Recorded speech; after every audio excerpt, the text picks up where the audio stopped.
Un tiers des auto-entrepreneurs n'ont pas encore touché les sommes prévues par le fonds du mois de décembre. Oui, alors que nous sommes le 11 février. Pour certains, ça commence à faire long. Bonjour à vous, Ludovic Badaud. Bonjour Agathe Malouet. Porte-parole de la Fédération nationale des auto-entrepreneurs. C'est vous qui nous révélez ce retard. Quelles conséquences a-t-il pour les hommes et les femmes que vous représentez ? Alors cette enquête, déjà, on l'a réalisée effectivement parce que les hommes et les femmes que l'on représente sur le terrain nous remontent depuis le mois de janvier concernant le fonds de solidarité de décembre, des lenteurs qui font qu'aujourd'hui, vous avez encore beaucoup d'indépendants qui n'ont pas touché le fonds de solidarité de décembre, des lenteurs qui ont des conséquences très concrètes pour un auto-entrepreneur qui gagne 1 500, 2 000 euros par mois. Quand vous lui faites attendre le fonds de solidarité 1 mois et demi, 2 mois, en face, le frigo, il est vide. Donc on reçoit vraiment des messages de désespoir avec des situations économiques catastrophiques. Alors le fonds de solidarité, il fonctionne pour beaucoup, il faut le dire, et c'est un formidable dispositif. Mais il n'empêche que depuis l'augmentation des contrôles, la complexification, l'augmentation des contrôles, tout simplement, eh bien, vous avez de plus en plus d'indépendants qui attendent encore à l'heure où on parle le fonds de solidarité de décembre. Oui, des retards qui s'accumulent effectivement. On va revenir sur ces contrôles. Simplement, ça veut dire que ces auto-entrepreneurs remplissent les bons documents et puis après il ne se passe rien, c'est ça ?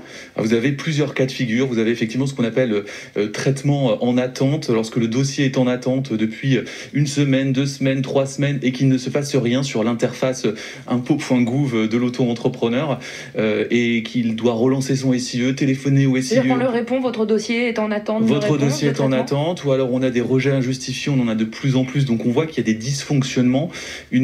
Un fonds de solidarité qui fonctionnait quand même très bien au début, et plus on avance dans le temps, plus on se rend compte qu'il se complexifie, plus on se rend compte que les conditions se durcissent, plus on se rend compte que les délais de paiement s'allongent. Par exemple, au tout début, on observait à peu près 7 jours pour toucher le fonds de solidarité en mars 2020.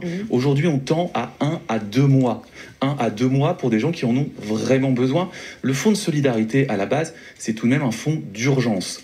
Et là, on est en train de perdre en fait ce caractère d'urgence, et c'est un vrai souci. Le délai s'allonge, et vous le disiez, le ministère de l'économie l'explique, bien avec des contrôles renforcés qui bloquent en fait un peu les demandes des auto-entrepreneurs. En même temps, c'est normal qu'il y ait des contrôles davantage. C'est tout à fait normal, et c'est plutôt une bonne nouvelle qu'il y ait des contrôles quand on voit les sommes qui sont distribuées. Le fonds de solidarité, c'est un fonds assez exceptionnel, il faut le dire. Je crois que c'est plus de 14 milliards qui ont été distribués aux entreprises à travers ce fonds. Et 30 millions d'euros de fraude à ce fonds de solidarité, un chiffre révélé en début d'année. Donc c'est essentiel. Maintenant, ce que l'on dit, c'est que peut-être que sur certains montants, on pourrait garder le caractère automatique et urgent, par exemple en dessous de 1 500 euros. C'est normal qu'il y ait des contrôles. C'est-à-dire donner d'abord et contrôler après, c'est ça que vous aimeriez ? C'est surtout de créer peut-être des sortes de paliers. Par exemple, à 3 000 euros, dire au-dessus de 3 000 euros, on comprend qu'il y ait plus de contrôle.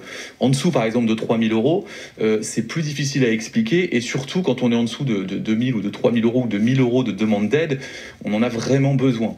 Et puis on peut faire d'ailleurs des contrôles après, d'ailleurs c'est ce qui est prévu, qu'il y ait des contrôles après. Il est là le message que vous souhaiteriez adresser à la ministre Elisabeth Borne, ministre du Travail, qui sera sur France Info tout à l'heure ? Le message qu'on souhaite adresser au gouvernement, c'est qu'il y a la nécessité aujourd'hui d'accélérer les paiements et le traitement des dossiers sur le fonds de solidarité, parce qu'on reçoit véritablement des messages de gens qui sont en détresse au quotidien à la Fédération des auto-entrepreneurs. Dans ces conditions, le fonds de solidarité ne joue plus totalement son rôle, et ça c'est un souci. Ça veut dire qu'à vos yeux, c'est en quelque sorte la fin du quoi qu'il en coûte, c'est ça ? On a l'impression qu'effectivement il y a cette volonté un peu c'est en tout cas ce que ressentent les auto-entrepreneurs, que le quoi qu'il en coûte, plus on avance dans le temps, moins c'est évident. Voilà. Quand les dossiers mettent du temps à être traités, quand les paiements n'arrivent pas, quand vous avez des refus injustifiés, forcément, le sentiment qui commence à s'installer, c'est que le quoi qu'il en coûte qui est affiché, a du mal à s'inscrire dans la durée. Et votre message est bien entendu, en tout cas. Merci beaucoup, Ludovic Badaud, porte-parole de la Fédération des auto-entrepreneurs.